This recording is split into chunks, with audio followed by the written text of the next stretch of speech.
Saving money is not going to make you rich, but the process of saving money is going to teach you life lessons that even the rich cannot comprehend. In this video, I'm going to share 5 tips I use to save money and become happier. Let's get started. Return on utility. Every item you purchase serves some purpose. For example, you buy a fancy gym membership so that you can work out in a more exclusive environment. You buy a drone so you can shoot videos from the sky. Both are things that I've done, but there is, however, a drastic difference in the frequency at which I do them. I go to the gym almost every day. I've taken this $2,000 drone out maybe 5 times in the past year. Even though the drone is objectively cooler, what I got out of it are temporary spikes of dopamine.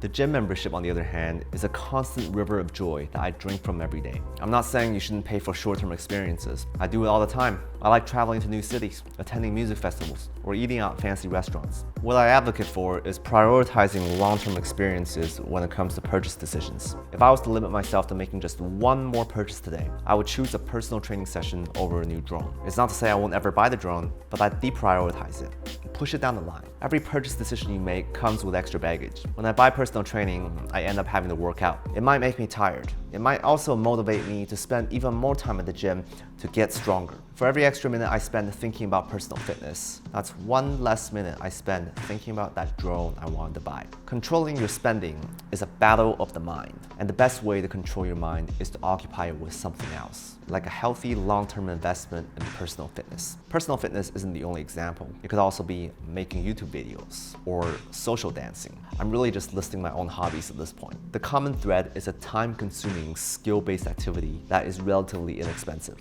If you decide that your long-term investment is to spend 8 hours a day mindlessly playing games at the casino, then you're fucked.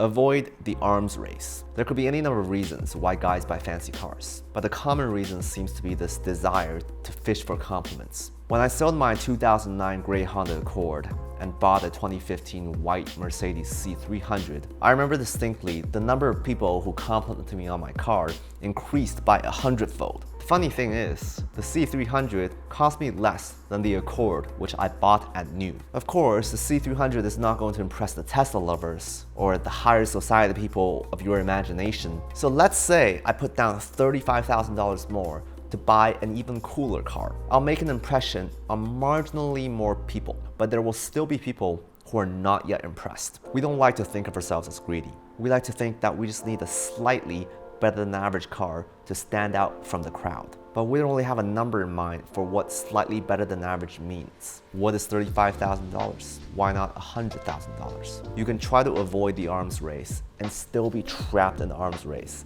at the same time.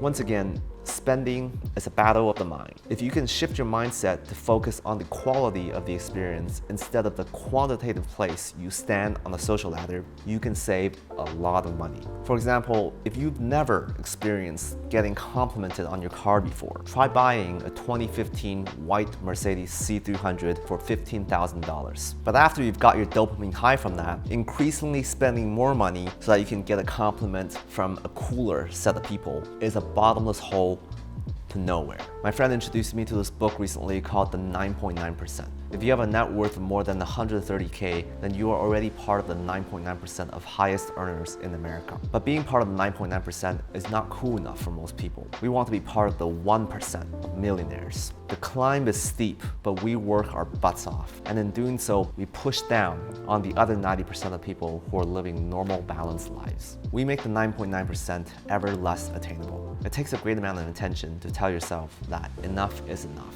But in doing so, you save money, not just for yourself, but for the rest of society.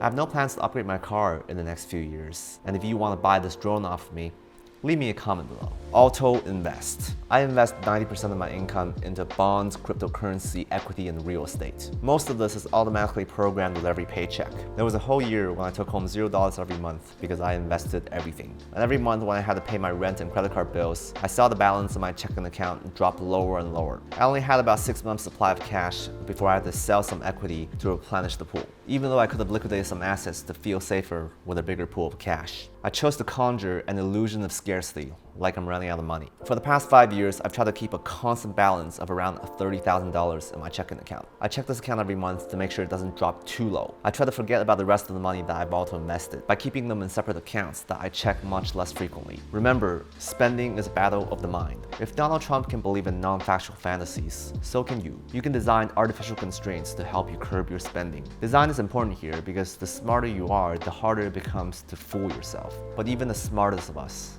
are prone to emotion, and we are naturally biased to what we can see. I've designed a system for myself to make it feel like I only ever have $30,000 to spend at any given time. The exact number is different for everybody, but having this limit forces you to spend within your means. And when you auto invest the rest of your money like I do, it's always a pleasant Christmas surprise when you check your net worth at the end of the year to see just how much you managed to save. Clean your home. Many of the things we buy end up collecting dust somewhere in storage. Out of sight, out of mind. Just like the money I auto-invested. It's usually not until we move that we realize just how much junk we've managed to collect over the years. Instead of waiting for the next big move, it's a very humbling exercise to clean out your possessions once every few months. For clothing I haven't worn over a year, I always donate them. Except for this Canada Goose jacket, because my mom bought it for me. For gadgets I haven't used in over a year, I try to resell some of the more expensive ones, like this Oculus Quest or this mini CPAP machine. If I can't resell them, I put them in this designated drawer so that I can hire somebody in the future to dispose of them for me. I try to figure out disposal by myself, but I don't understand recycling in America. Recycling anything beyond cardboard is like a Herculean effort. It hurts to throw things away that are relatively new. I want to teach my mind to remember that pain, so the next time that I am tempted to buy something similar, I might hesitate. A moment of hesitation is sometimes all you need for your mind to move on to something else. And in doing so, you save money. Meditate. Saving money is all about your mindset. If you think often about your life in the far future, your survival instincts will kick in, and you will naturally become a great saver. If you think often about how to maximize your pleasure in the present moment, then saving is going to be much tougher. But there's a third way to think about your life, and it requires us to dig into the nature of pleasure. Whether you're sitting by yourself staring at a wall at home, or bopping up and down with thousands of other people at a music festival, you are still breathing in and breathing out. The greatest pleasure in life is to recognize that you are alive and well, and the people that you care for are alive and well. The feeling of gratefulness is a profound state of being that occupies both your body and mind, and it doesn't cost a cent. Gratefulness is often lost in the humdrum of our modern lives. One of the best ways to bring it back into the fold is through the practice of meditation. My name is Alan Z, Consumerist Monk. I make videos on how to thrive in a society consumed with greed through the lens of life design and software engineering. I would love to hear some of your money saving tips, or drop me a comment below. And also, don't forget to like and subscribe if you're new here. I will see you next week.